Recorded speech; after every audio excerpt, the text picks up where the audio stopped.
Vinay.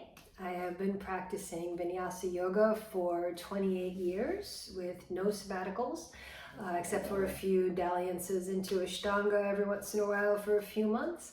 I have been teaching full-time for 20 years, and I am 55 years old.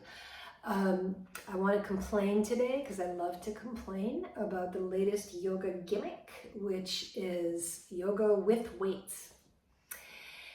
Weightlifting is fantastic, right? And everyone is finally, talking about how important weightlifting is, and it's healthy for especially older people because we lose so much muscle mass after the age of, once you head to your 40s, late 40s, the muscle mass drops, and it comes for everybody. And it's really healthy for you. This yoga with weights thing, with these little 3 pound or 5 pound little, they're not dumbbells, they're just like these rubber things. That's not what anybody's talking about. Those are for endurance. Though you might, muscles might ache the next day because it's something new and you moved in a certain way.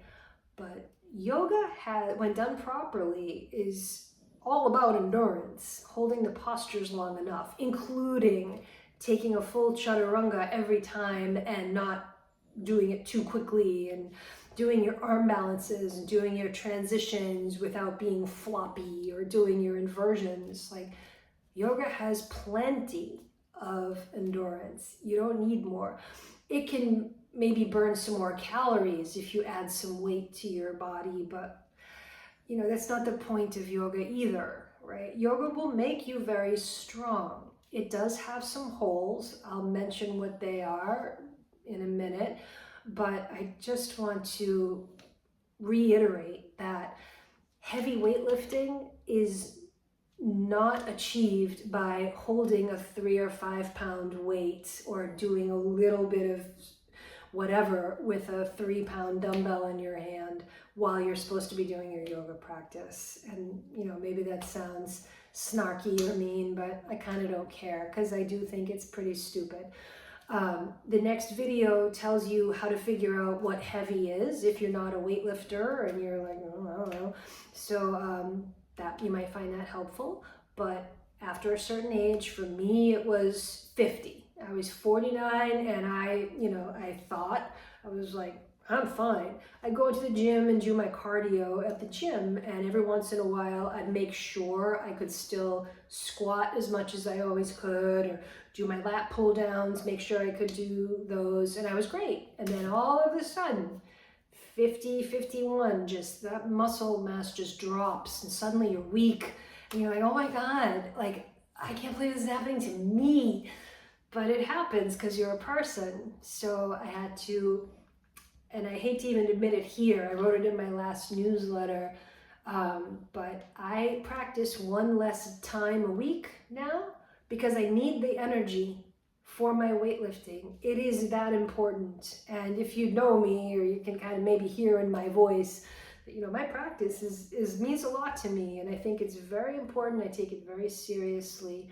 But logically, on planet Earth, you gotta start lifting heavy weights at some point. You can do it one time a week.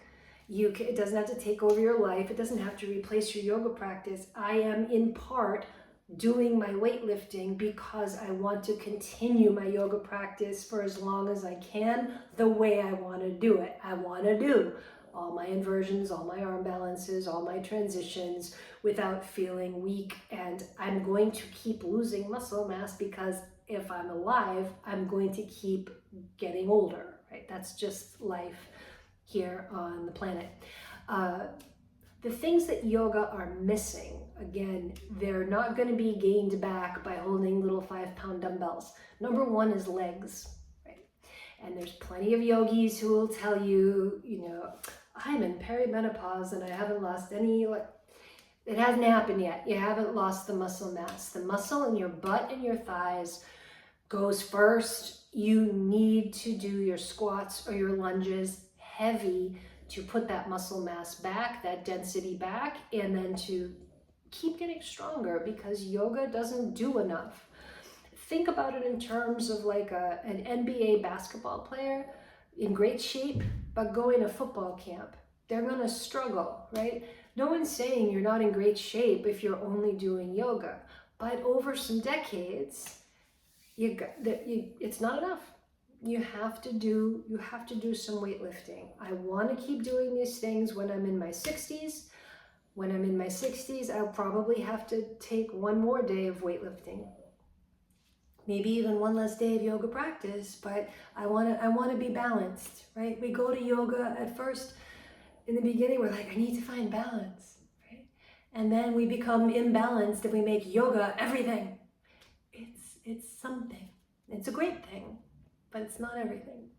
So legs is number one, very important. It's also very important for digestion, but I'm never going to be a medical advice for it. I'm a yoga teacher. Talk to a gastroenterologist. I can't even say that word correctly, but talk to a tummy doctor about why having a strong butt and strong thighs is important for your digestion. The other thing yoga doesn't have is pulling, right? It's all pushing, which is great for your chest, for your triceps, for your shoulders and your back to a certain capacity, but it's not enough. It's imbalanced. It's only pushing.